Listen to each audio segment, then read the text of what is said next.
começa uma nova tentativa de acordo sobre o clima. Líderes se reúnem para formular o texto que deve ser assinado por quase 200 países. Vulcão coloca Guatemala em estado máximo de alerta. Escritor italiano conta curiosidades sobre o túmulo de São Pedro no Vaticano. E ainda as belas imagens de um festival de inverno no Japão. Agora, no Século News.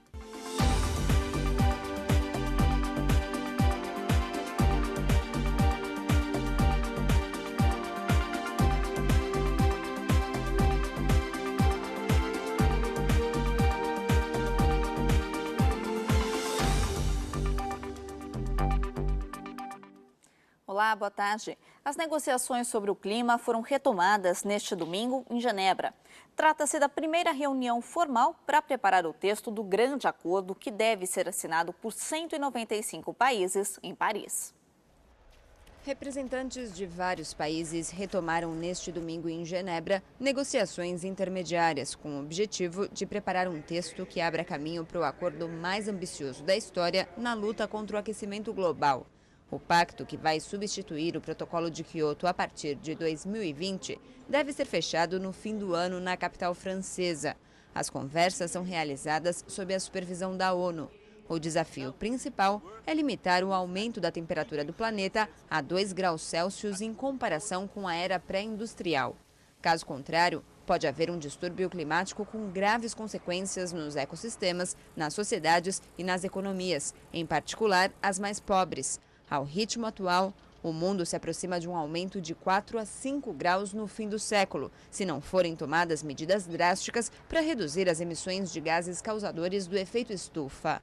Um dos grandes responsáveis pelo problema é o uso maciço de energias fósseis.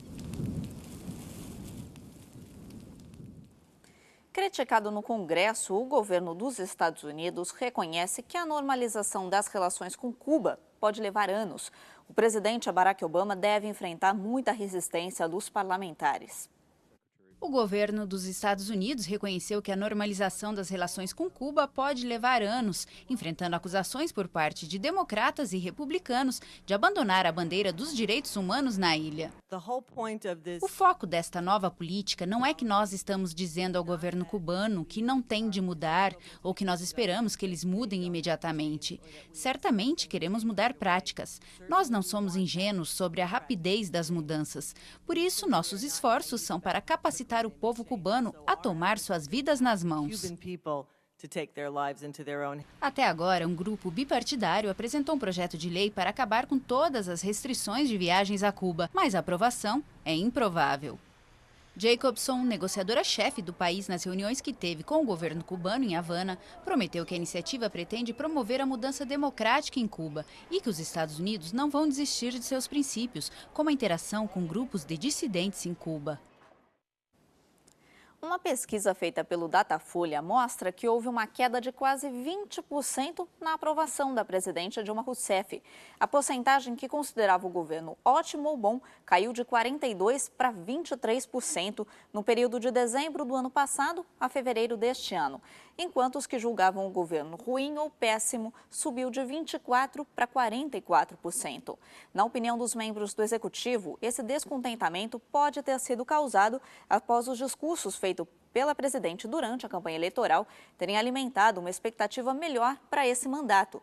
No entanto, a realidade pós-campanha é outra, com o aumento da energia elétrica e no combustível, o racionamento de água em São Paulo e os apagões em alguns estados.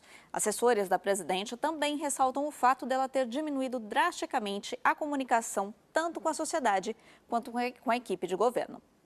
O site Wikileaks denunciou os altos valores gastos com a vigilância de Julian Assange. O ex-hacker refugiado em Londres pode ser detido e extraditado para a Suécia. O ex-hacker está refugiado na Embaixada do Equador em Londres para evitar a extradição à Suécia. O gasto total é superior a 10 milhões de libras, equivalente a cerca de 40 milhões de reais. Segundo a página, a vigilância do cyberativista desde junho de 2012 custa para o contribuinte britânico mais de 8 milhões de refeições gratuitas, 39 mil noites de hospitalização ou o salário anual de 459 professores. Se Assange sair da embaixada, será imediatamente detido e extraditado para a Suécia, onde é procurado por acusações de estupro e agressão sexual. O ex-hacker nega as acusações, mas teme que, caso se apresente à justiça sueca, possa ser extraditado aos Estados Unidos para responder por seu papel no Wikileaks. A organização vazou em 2010 quase 500 mil arquivos secretos de militares e 250 mil documentos diplomáticos. Autoridades da Guatemala declararam alerta laranja por causa da erupção de um vulcão. O sudoeste do país é a principal área afetada. O vulcão Fuego entrou em erupção na Guatemala. Uma densa coluna de fumaça pôde ser vista de longe. Cinzas cobriram os telhados das casas. As nuvens alcançaram os 5.000 metros acima do nível do mar e provocaram efeitos num raio de até 40 quilômetros do vulcão. O aeroporto internacional da capital do país teve de ser fechado. No próximo bloco, você vai ver a projeção pessimista do mercado para a economia deste ano. Hoje a previsão na capital João Pessoa é de tempo nublado, com possibilidade de pancadas de chuva isoladas. Temperatura máxima é de 32 graus. No Rio de Janeiro, o céu está limpo e o sol aparece. No finalzinho da tarde, tem possibilidade de pancadas de chuva em algumas áreas. A máxima na capital é de 32 graus.